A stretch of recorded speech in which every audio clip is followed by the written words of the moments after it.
I was on your Insta, staring at your picture, compared you with your sister. Wonder if you're single or do you have a mister? I really miss the times when we used to talk at night. Ask you how your day. What's going on, people, and welcome back. Today we're going to be doing something a little bit different. I'm not going to try and teach you anything. I want to just do a breakdown of a mix, something that I'm going to start doing more regularly, just so I've got something consistent to upload. If I break down a mix that's been put up on Grind Daily or Link Up or wherever it is, just gives me something I can put out on a more consistent basis. So there's not going to be too much detail into everything I'm doing, but I'm going to show you how I achieved the mix that you just heard. It's called Instagram. It's out now. My dog is just making up bare noise for no reason. But anyway, if you hear any mad noises, just ignore that, innit? So let's break this mix down. Let's start with our drums.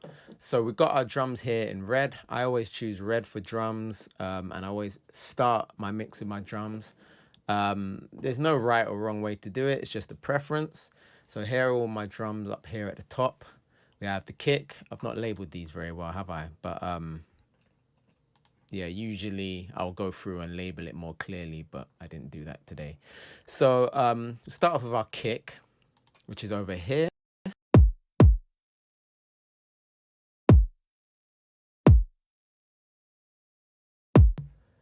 So we've got console ones on everything, which is the soft tube console one. That's not actually doing anything on most of these channels. So if I bring it up, you can see like there's not actually anything going on most of these channels. I usually use it just for a gain stage. So I put it at the start of every channel. If I want to do a bit of EQing or compression, I will, but mainly it's just so I can make sure that all our volume levels are correct and we're starting at a decent level. Done a little EQ here, taking out some of the low end of the kick, boosting the high end, and that sort of thing is just so it separates a little bit from the 808, or the bass, should I say, and also so you can hear it on smaller speakers. Compressor,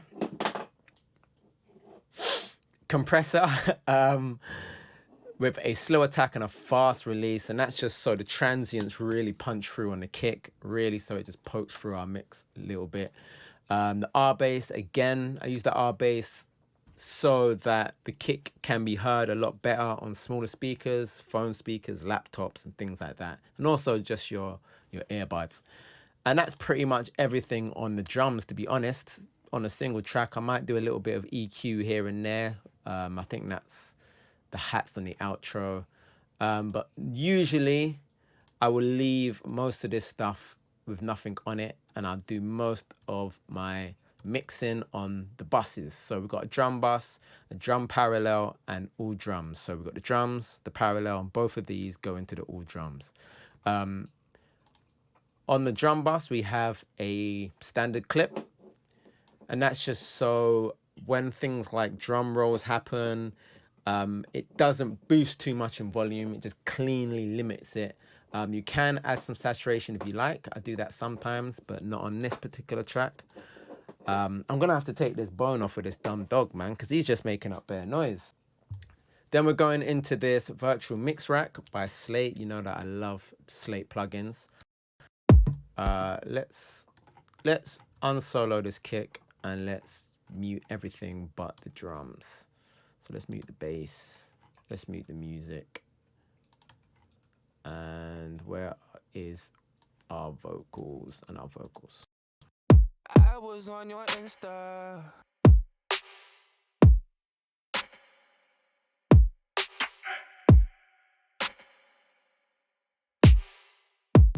So as you can see, I'm using the Monster dynamic processor just to do some parallel processing. So the mix is on quite low.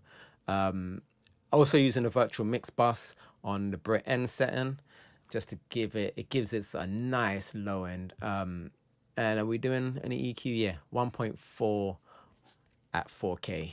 So we can hear what that's doing before and after if you like. Let's fast forward it to where the hats are and that.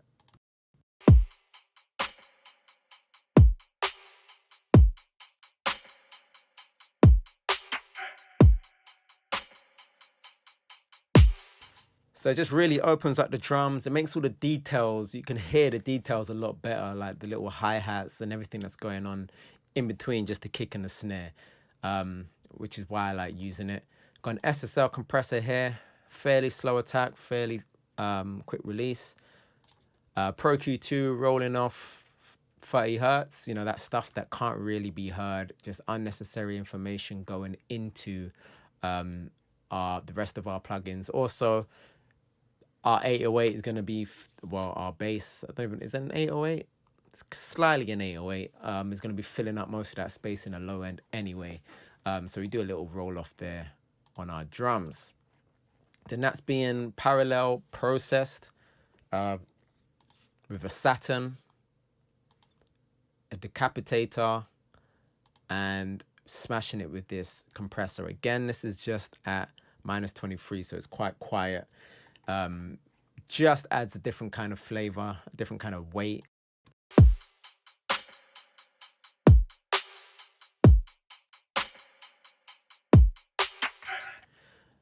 Just adds a little bit of oomph to our drums, a little bit of sauce.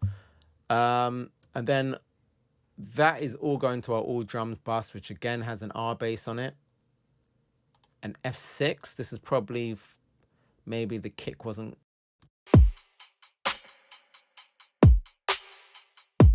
Okay, so I'm doing some dynamic EQing there on the hi-hat / snare. Maybe that 4K was a little bit jarring. We've also got a soothe here on the drums, and that's again just to smoothen out them jarring high ends if there is any. Then we have our 808s.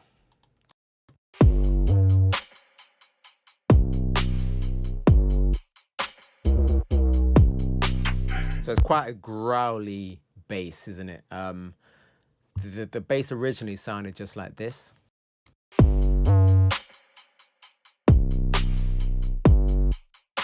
Which is nice. It sounded nice to begin with, but I just added this like this high part of the bass, which helps, one, so we can hear it in laptop speakers and smaller speakers, like I keep saying, but also so we can spread it out and make it sound nice and big and wide.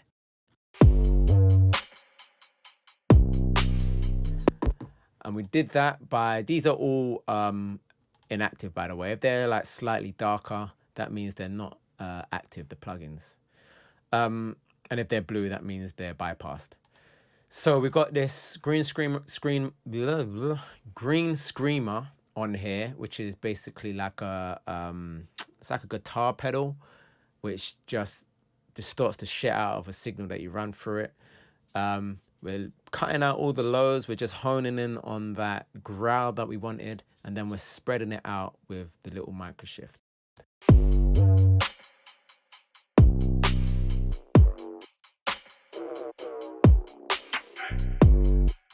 And that's how you get your bass and your 808s to sound really nice and wide without losing the punch, because the punch is all sitting here in this low channel, and then the growl and the nice bigness is in this channel here. Then the drums and the bass are going to our drum and bass channel here.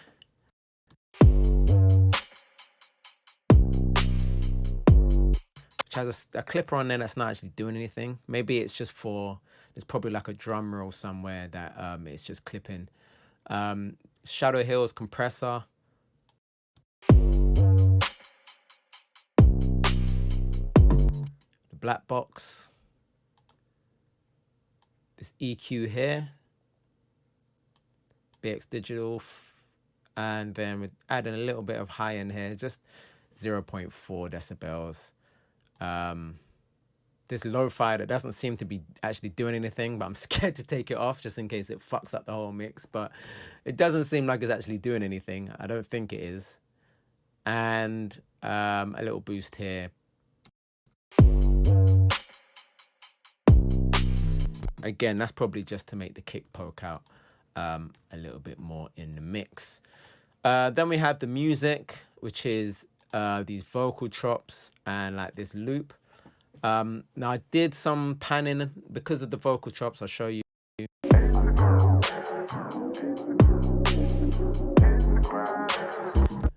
when you have anything like that that's like a voice, you risk the two voices clashing, so your vocals and the vocals of the beat clashing.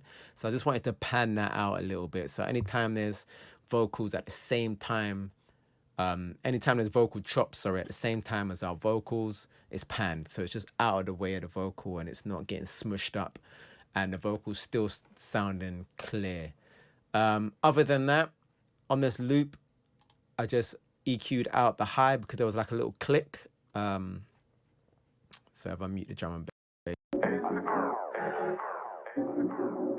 oh, that's jarring.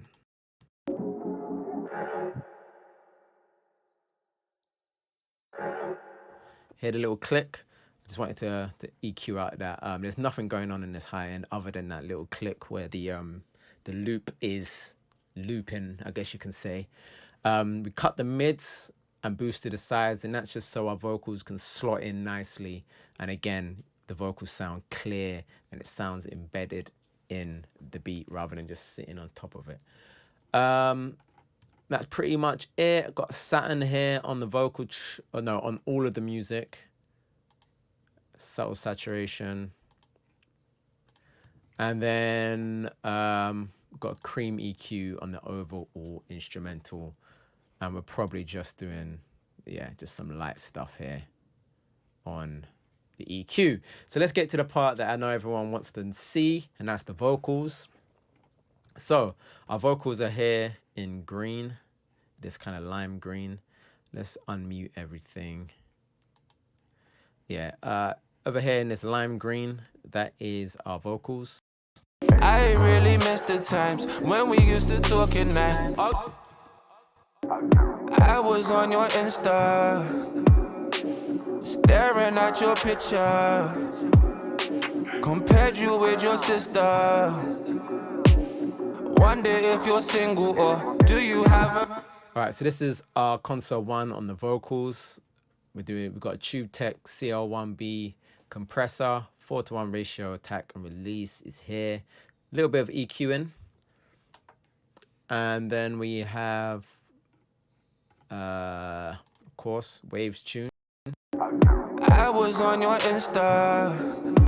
12 speed, 12 note transition, D minor. Cool, so that goes into our lead vocal bus, which is here. And on that bus, we have virtual channel, an EQ, where we're cutting out 1 decibel at 2K. And that seems to be all. That seems to be all. Our compressor. You probably can't even hear. I just realized that I think I got a gate on my voice. So you probably can't even hear my dog chatting rubbish. But he's back here chatting rubbish still. You'll have to take my word for it. Where was I? Oh yeah. VMR up here. Nothing too crazy going on here. The R compressor, doing light compression. I was on your Insta, staring at your picture. The Soothe. Poig, what's this called again? The Poig Child 6, 7. I was on your Insta, staring at your picture. That dynamic EQ, and then another EQ. Probably was sounding a little bit too, I don't think it was boxy, I think it was a little bit too muddy, the vocal. So that's why we're using the dynamic EQ and the EQ here, just to carve out a little bit of that low end. 2 DS's here. And then finally, VMR. Don't know why I put it on this channel, actually. That's probably a mistake, maybe. Or maybe it's because I loaded up this channel here. Usually I put this on my all vocals channel. But there's no background vocals on this anyway, so I guess it doesn't really make a difference. Then we have all vocals, which usually has the background vocals and the lead vocals going into it. But on this particular track, there are no background vocals. So air flanger, air ensemble, little micro shift, doing 5%. The song key. Now this tells you what key the song's in. Maybe I can't remember why this is on the channel and why it's still on there, but that's just to tell me the song key. It says E major, but I'm not sure that's true. Yeah, so that's just so I know what to put the auto tune in. Pro Q2 again, we're just carving out some of that low end, cleaning up a bit of the 2K sort of area. Another soothe, 2 soothes, and I remember this vocal being very sibilant, so you're gonna see like a whole bunch of de-essing and stuff like that. I think I even manually de-essed this vocal as well, so just going through and turning down all the S's, which is a big task, but sometimes it needs to be done. I was on your Insta, staring at your picture. A light bit of compression. The VTM, virtual tape machine, just to put some of that body back in the vocal. We did do a lot of carving of the low end, so we didn't want to make the vocal sound too thin. We wanted to give it a little bit of warmth and a little bit of body. Spiff, which gets rid of the mouth clicks. I love this plugin. Let me show you what it does real quick. Let's mute the instrumental and let's mute like the effects. Check this out. I was on your Insta. Oh, wait. Mute that.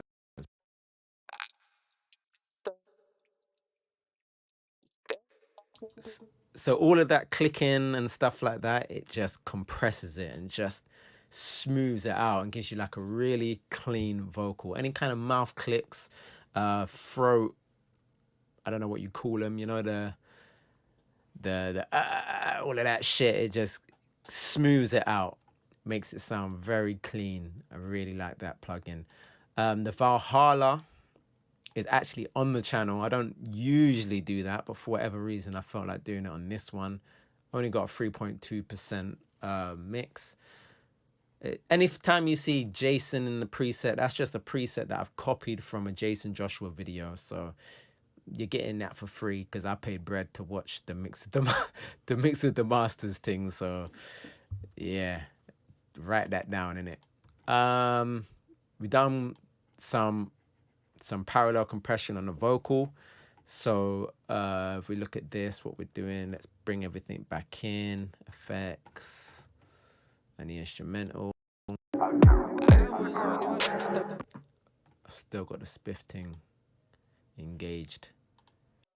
I was on your Insta, staring at your picture.